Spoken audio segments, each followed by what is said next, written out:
Hi, hello, నమస్తే. Welcome to Virinchi's writings. ప్రేమ సంఘర్షణ ఎపిసోడ్స్ ఎలా అనిపిస్తున్నాయో నాకు కమెంట్ చేయండి. అలాగే మా ఛానల్ని సపోర్ట్ చేసి సబ్స్క్రైబ్ చేసి మమ్మల్ని ఎంకరేజ్ చేస్తారని కోరుకుంటూ ఈరోజు స్టోరీ స్టార్ట్ చేద్దామా. ఈరోజు కథ ప్రేమ సంఘర్షణ ఎపిసోడ్ 53. నీ మీద నాకున్న ప్రేమను కొలవడానికి ఆకాశం, పాతాళం, సాగరం ఇవేవీ సరిపోవు అని కవులు వర్ణించినట్టు వర్ణించలేను మేఘ. నువ్వు ఒప్పుకుంటే నేను తీసేసిన తాళిని నేనే నీ మెడలో కట్టి మన పెళ్లి బంధానికి ప్రేమను జతచేసి నీతో జీవితాంతం ప్రేమ ప్రయాణం చేయాలనుకుంటున్నా అని అన్నాడు ప్రేమగా ఆకాష్. మేఘన మౌనంగా ఉంది. ఆకాష్ని విడిపించుకోవడానికి ట్రై చేయదు. మేఘన మౌనం అర్ధంగీకారం అంటారు అని మేఘన పెదాలను అందుకోబోయాడు. మేఘన ఆకాష్ని తోసేసింది. ఇంతలో మేఘన భోజనానికి రా అని శశి వాళ్ళ అమ్మ పిలవడం, ఫోన్ మాట్లాడి శశి రూమ్లోకి రావడం రెండు ఒకేసారి జరగడంతో మ్యాగీ భోజనానికి వెళ్ళిపోయింది. అబ్బా, ఈ శశి ఇప్పుడే రావాలా? మేఘన ఏమో ఏ విషయం చెప్పలేదు, మౌనంగా ఉంది, అంటే ఇష్టమేనా అని అనుకుని నిట్టూర్చి వెళ్ళిపోయాడు ఆకాష్.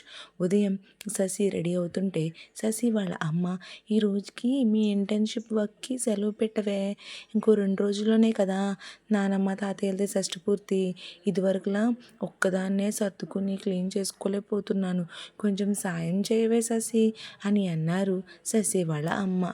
అమ్మ, షష్ఠి పూర్తి తిరుపతిలో అయితే ఇల్లెందుకమ్మా సర్దుకోవడం అని అంది శశి వెగతాళిగా. కళ్యాణ మండపంలో పెళ్లి చేసుకునే పెళ్ళికి రంగులు ఇంటికి వేయించమా, ఇది అలానే అంది మేఘన. బంగారు తల్లి, కరెక్ట్గా చెప్పావమ్మా అన్నారు శశి వాళ్ళ అమ్మ. ఇప్పటి వరకు మా అమ్మ ఒక్కరే అనుకున్నాను, తమరు కూడా తయారయ్యారా? ఇప్పుడు నువ్వు కూడా మా అమ్మలాగా అంటున్నావా నన్ను? అయినా మా అమ్మకి సాయం చేయడానికి లేక ఉంది కదా, దాన్ని చేయమను సాయం అని శశి హడావిడిగా బయలుదేరుతుంది. మరి తమర పనుల కోసమే కాకినాడ హాస్టల్ నుండి నీకు సాయం చేయడానికి వచ్చానా అని అంది కోపంగా రూమ్లో నుంచి బయటకు వస్తూ. లేక అక్క చేయకపోతే నేను చేయను అంది లేక. సర్లే ఆంటీ, వీళ్ళిద్దరు చేయకపోయినా నేను చేస్తాను, మీకు సహాయం చేస్తానంటీ, మీరేం కంగారు పడకండి అని అంది మేఘన. అయ్యో తల్లి, వద్దు తల్లి, పర్లేదురా అని ఆవిడ అంటుంటే, నేను పరాయిదాన్ని కాదు, శశి ఎంతో నేను అంతే అని అన్నారు కదా, మరి ఇప్పుడేంటా ఆంటీ అని అంది మేఘన బొంగమూతి పెట్టుకుని. అయ్యో బంగారం, అలా కాదమ్మా, నీతో ఎలా చేపించనే అంటే, పర్వాలేదు ఆంటీ అంటే, సరే అయితే తల్లి అని అన్నారు శశి వాళ్ళ అమ్మ. శశి తల్లి లేక మేఘన ముగ్గురు కలిపి మదర్కి సాయం చేశారు. శశి వర్ష ఫ్లాట్కి బయలుదేరింది. లేక మేఘన శశి వాళ్ళ అమ్మగారు ఇంటి దగ్గర వర్క్స్ చేసుకుంటున్నారు. ఆకాష్ శశి ఒక్కతే రావడం చూసి, ఏ శశి, మేఘ ఏది అని అడిగాడు. మేఘ రాలేదు బావా, ఇల్లు క్లీన్ చేయడానికి అమ్మకి హెల్ప్ చేస్తుంది, ఇవాళ రాదు అని చెప్పింది. ఈ పిల్ల సిగ్గుపడుతుందా లేకపోతే అవాయిడ్ చేస్తుందా అని ఆలోచనలో పడ్డాడు ఆకాష్. మేఘన ఆలోచనలతోనే ఆకాష్ వర్క్ చేస్తూ ఆ వర్క్ కంప్లీట్ చేయలేక కొంచెం సేపు మేఘ కోసం ఆలోచనలు చేస్తూ ఉన్నాడు. పృథ్వీ శశితో, సాయంత్రం నువ్వు వెళ్ళేటప్పుడు ఆ వర్షిని కూడా నీతో తీసుకెళ్ళవా ప్లీజ్, క్రీమ్ బిస్కెట్లు క్రీమ్ లాగా వర్షతోనే ఉంటుంది ఆ వర్షిని, మళ్ళీ నైట్ 9:30 లోపే శ్రీకర్ కానీ జిత్తు కానీ తీసుకొస్తారు తనని తీసుకురావడానికి అని అడిగాడు పృథ్వీ. అయ్యో, నువ్వు అంత బాధపడకు పృథ్వీ, సరే అయితే తీసుకెళ్తాను అని అంది శశి నవ్వుతూ. ఈవినింగ్ ఆకాష్ శశి వెళ్ళిపోతుంటే, శశి వర్షిని మా ఇంటికి రావచ్చుగా, నువ్వు చూడలేదు కదా, ఇంకో 2 డేస్లో మా నానమ్మ తాతయ్యలే షష్ఠపూర్తి ఫంక్షన్ కూడా ఉంది, రా అని అడిగితే, అవునా శశి, సరే అని అంది వర్షిని. ఆకాష్ ఇంటికి వెళ్ళి ఫ్రెష్ అవ్వగానే మేఘన కోసం శశి వాళ్ళ ఫ్లాట్కి వెళ్ళాడు ఆకాష్. శశి, వర్షిణి, లేఖ అందరూ కూడా మాట్లాడుకుంటూ ఉన్నారు. కానీ ఆకాష్ కళ్ళు మాత్రం మేఘ ఏది అని మేఘ కోసం వెతుకుతున్నాడు. ఇంకా ఉండబట్టలేక మేఘ ఏది అని అడిగాడు ఆకాష్ శశిని. టెర్రస్ మీద ఉంది అని చెప్పింది లేఖ. ఆకాష్ టెర్రస్ మీదకి వెళ్ళేసరికి మేఘన అటువైపుకి తిరిగి చేతులు కట్టుకుని నుంచుని ఉంది. నిజంగానే మా అత్తకి సాయం చేయడానికి మానేసావా అని అడిగాడు ఆకాష్. ఆకాష్ మాటలు వినపడేసరికి మేఘన ఒకసారి తిరిగి అవును అని చెప్పింది మేఘన. ఆకాష్ మేఘన దగ్గరికి వెళుతూ, నన్ను మళ్ళీ పెళ్లి చేసుకోవడం నీకు ఇష్టమేనా? నువ్వంటే నాకు ప్రాణం మేఘ అని అడుగుతూ తన బుగ్గల్ని తాకేలోపు మేఘన ఒక్కసారి వెనక జరుగుతూ, ఆకాష్ ఇది కరెక్ట్ కాదు. నేను జితేంద్రని పెళ్లి చేసుకోవాలని అనుకుంటున్నా. ఇంకే విషయాన్ని అడిగి మళ్ళీ మళ్ళీ మళ్ళీ మళ్ళీ నన్ను ఇబ్బంది పెట్టుకో ప్లీజ్ అని అంది మేఘన కళ్ళనీళ్ళతో.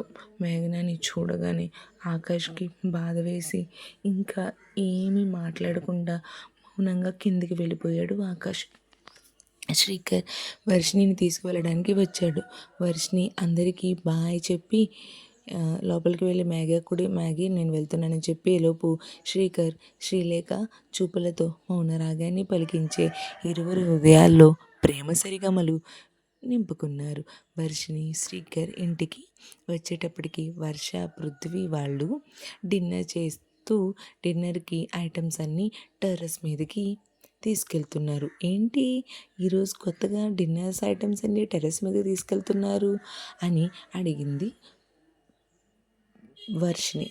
వర్షిణి రాగానే వర్ష ఏం లేదు, ఈరోజు సరదాగా వెన్నెళ్ళు తినాలనిపిస్తుంది, మీరు కూడా పైకి వచ్చేయండి, క్లైమేట్ చాలా బాగుంది కదా, పైన తిందాం అని అంది. సరే నేను తినేసాను వర్ష, నిద్ర వచ్చేస్తుంది, మీరు వెళ్ళండి నేను పడుకుంటాను అని అంది వర్షిణి. అందరూ పైన భోజనం చేశారు. శ్రీకర్ వాటర్ అయిపోయాయని కిందకి వచ్చేసరికి వర్షిణి తన మెడలో జిత్తు కట్టిన పసుపు కొమ్ము ఉన్న తాడును చేత్తో పట్టుకొని బాధపడుతూ ఉంది. వర్ష ఏంటిది, ఏం జరిగింది, అసలు నీ మెడలో ఈ పసుపు తాడేంటి అని శ్రీకర్ అడుగుతూ ఉండగా వర్షిణి, శ్రీకర్ ఏం జరిగిందండి, గూడెంలో నాకు సాగర్, మా ఇద్దరికి పెళ్ళి జరిగింది, నాకు సాగర్ అంటే ప్రాణం అని బోరున ఏడుస్తూ చెప్పింది. అయితే ఇప్పుడు ఏమైంది వర్ష, నువ్వు ప్రపోజ్ చేస్తే రిజెక్ట్ చేశాడా ఏంటి అని అడిగాడు శ్రీకర్. కాదు, మ్యాగీ కూడా సాగర్ని పెళ్లి చేసుకోవాలి అని అనుకుంటుంది కదా అని తను ఆకాష్తో మాట్లాడిన మాటలు పొద్దున్న టెర్రస్ మీద విన్నాను అని విన్న మొత్తం మాటలన్నీ చెప్పింది. అయ్యో, మ్యాగీ ఆకాష్ని రిజెక్ట్ చేయడం ఏంటి వర్ష, మ్యాగీ అంటే ఆకాష్కి ప్రాణం, అయినా మ్యాగీ ఏంటి ఆకాష్ని ఎందుకు రిజెక్ట్ చేసింది, అయినా జిత్తు కూడా ఇంతకు ముందులా లేడు, తను కూడా నిన్ను ఇష్టపడుతున్నట్టున్నాడు, నాకు కూడా ఒక అబ్బాయి ఇంకొక అబ్బాయి ఫీలింగ్స్ నేను అర్థం చేసుకోలేనా అని అన్నాడు శ్రీకర్. ఒకవేళ తను నన్ను ఇష్టపడినా నాకు అదృష్టం ఉండాలిగా, ఎందుకంటే మ్యాగీ నా బెస్ట్ ఫ్రెండ్, అది కోరుకున్నదాన్ని నేను లాగేసుకోలేను, మ్యాగీ తనని పెళ్లి చేసుకోవాలని అనుకున్నప్పుడు తనను ఎలా చేసుకుంటాను చెప్పు శ్రీకర్ అని శ్రీకర్ని పట్టుకొని గట్టిగా ఏడ్చేసింది వర్షిణి. బాధపడింది. ఎక్కువగా నువ్వేవేవో ఊహించేసుకోకు, ఓకేనా, అన్నీ సవ్యంగా జరుగుతాయి, నువ్వు సాగర్ ఒకటవుతారు, మ్యాగీ ఆకాష్ కూడా ఒకటవుతారు అని అన్నాడు శ్రీకర్.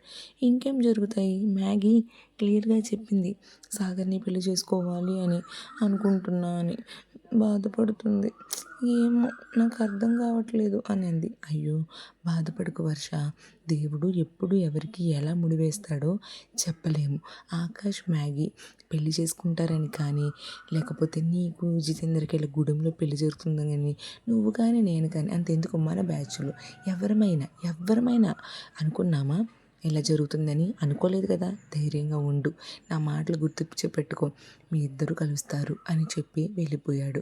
ఆకాష్ అభికి ఫోన్ చేసి, షష్ఠపూర్తి తిరుపతిలో కాబట్టి మీ అమ్మా నాన్నని అలాగే మ్యాగీ ఫ్యామిలీని కూడా రమ్మను, గుడిలో ఒకరికి పరిచయం చేసి ఆ ఫంక్షన్ అయిపోయేలాగా మీ పెళ్ళికి మొత్తం ఏర్పాట్లన్నీ చేసేయాలి అని నేను ఫిక్స్ అయ్యాను అని అన్నాడు ఆకాష్. శశి వాళ్ళ ఇల్లంతా హడావిడిగా ఉంది. షష్టి పూర్తి అయ్యే వరకు మొత్తం శశి, మ్యాగీ అందరూ కూడా ఇంటర్న్షిప్కి సెలవు పెడదామని అనుకుంటున్నాం అని చెప్పింది మ్యాగీ శశితో. సరే, మంచి డెసిషన్ తీసుకున్నాం మేఘా అంటూ వచ్చాడు. ఈలోపు అక్కడికి ఆకాష్ మాటలకి ఒక్కసారిగా వెనక్కి తిరిగి చూసింది మ్యాగీ. అవును, నేను కూడా ఈ ఫంక్షన్ అయ్యే వరకు లీవ్ పెట్టాను. అలానే మన టీం కూడా మా ఫ్లాట్కి రమ్మన్నాను. నువ్వు కూడా లీవ్ పెట్టేసేసి ఇప్పుడే అభితో కూడా మాట్లాడాను. వాళ్ళ పేరెంట్స్ని తిరుపతి కూడా రమ్మని ఇన్వైట్ చేశాను. సో ఎలాగైనా మా నానమ్మ ఈ షష్టి పూర్తి అయ్యేలోపు ఈ ఫంక్షన్ అయిపోగానే చూడు, నీకు అభి శశి పెళ్ళికి ముహూర్తాలు పెట్టించేసే ఏర్పాట్లు చేస్తాను అని చెప్పి వెళ్ళిపోయాడు. ఆకాష్ మాటలకి శశి చాలా ఆనందపడింది. శశి వాళ్ళ అమ్మ మ్యాగీ ఇలా రారా అమ్మ అని హాల్లో ఉండి పిలుస్తుంది. వస్తున్నా ఆంటీ అంటూ వెళ్ళింది మేఘన వెళ్ళేసరికి ఆకాష్ పేరెంట్స్, అమ్మమ్మ, తాతయ్య అందరూ కూడా హాల్లో ఉన్నారు. వాళ్ళతో పాటు ఆకాష్ కూడా వాళ్ళ అమ్మమ్మ తాతయ్యల పక్కన కూర్చుని ఉన్నాడు. శశి వాళ్ళ అమ్మ, అత్తయ్య దీని పేరు మేఘన, మన శశి ఫ్రెండ్, చాలా కలుపుగోలు అమ్మాయి అత్తయ్య, చాలా మంచిది. వారం రోజుల్లో ఏంటి, నాకు ఇక్కడికి వచ్చిన కొద్ది రోజుల్లోనే చాలా మంచిగా క్లోజ్ అయిపోయింది అని చెప్పింది. ఆకాష్ వాళ్ళ అమ్మ, ఒరే ఆకాష్, ఈ అమ్మాయి ఆ అమ్మాయి కదా, ఆ అమ్మాయినా అని అడిగింది. ఆకాష్ చెప్పేలోపు కదా అని అనుమానం ఎందుకే, ఆ అమ్మాయే, నాకు బాగా గుర్తుంది. ఆ రోజు తనతో వచ్చిన స్నేహితులకు కూడా దెబ్బలు తగిలిన డాక్టర్ చెప్పగానే పాపం నన్ను అలాంటి పరిస్థితుల్లో చూసి ముందుకు వచ్చి సమయానికి బ్లడ్ ఇచ్చింది ఈ అమ్మాయే, నాకు గుర్తుంది, ఈ బంగారు తల్లి ఫేస్ అని అంటుంది ఆకాష్ వాళ్ళ నానమ్మ. వాళ్ళు మాట్లాడే మాటలకి అక్కడ శశి వాళ్ళ అమ్మగారికి, శశికి, లేఖకి వీళ్ళెవరికి ఏమీ అర్థం కాదు. ఈలోపు శశి వాళ్ళ అమ్మ, ఏంటత్తయ్య మీరనేది, ఆ రోజేంటి మీకు బ్లడ్ ఇచ్చింది మ్యాగీనా అని అడిగింది శశి వాళ్ళ అమ్మ. అవును కోడలి పిల్ల, ఇదిగో ఈ బంగారు తల్లి, ఈ అమ్మాయే నా ప్రాణానికి ప్రాణం పోసిన బంగారు తల్లి అని అన్నారు ఆకాష్ తాతయ్య. అవునా, అప్పుడే అక్కడికి వచ్చిన శశి, ఏంటి బ్లడ్ అంటున్నారు, ఏమైంది ఇప్పుడు, బ్లడ్ ఏంటి అని అంది. ఏం కాదు, అమ్మమ్మకి 3 years బ్యాక్ యాక్సిడెంట్ అయింది కదా, గుర్తుందా నీకు? అవును అయింది, గుర్తుంది. అదే అప్పుడు బ్లడ్ ఇచ్చింది మేఘన అని అన్నాడు ఆకాష్. అయితే మనది రక్త సంబంధం అన్నమాట మ్యాగీ అని అంది శశి. కొన్ని బంధాలు అంతే శశి, దేవుడు అలా ముడిపెడతాడు అని అంటూ మేఘనకి కన్ను కొట్టాడు ఆకాష్. ఒక్కసారిగా కన్ను కొట్టేసరికి మేఘన షాక్ అయిపోయింది. మరి ఆకాష్ ఎంత ప్రేమ చూపిస్తున్నాడు, మేఘ ఆకాష్ కలుస్తారా, అలాగే వర్షిని సాగర్ బంధం ముడిపడుతుందా, అలాగే అభి శశిల పెళ్ళికి వాళ్ళ ఫ్యామిలీ ఒప్పుకుంటారా, మరి ఇంత క్లిష్టతరమైన పరిస్థితుల్లో ఏం జరుగుతుందో తెలియాలంటే నెక్స్ట్ ఎపిసోడ్ కోసం వెయిట్ చేయండి. ఎపిసోడ్ ఎలా అనిపించిందో కమెంట్ చేయండి.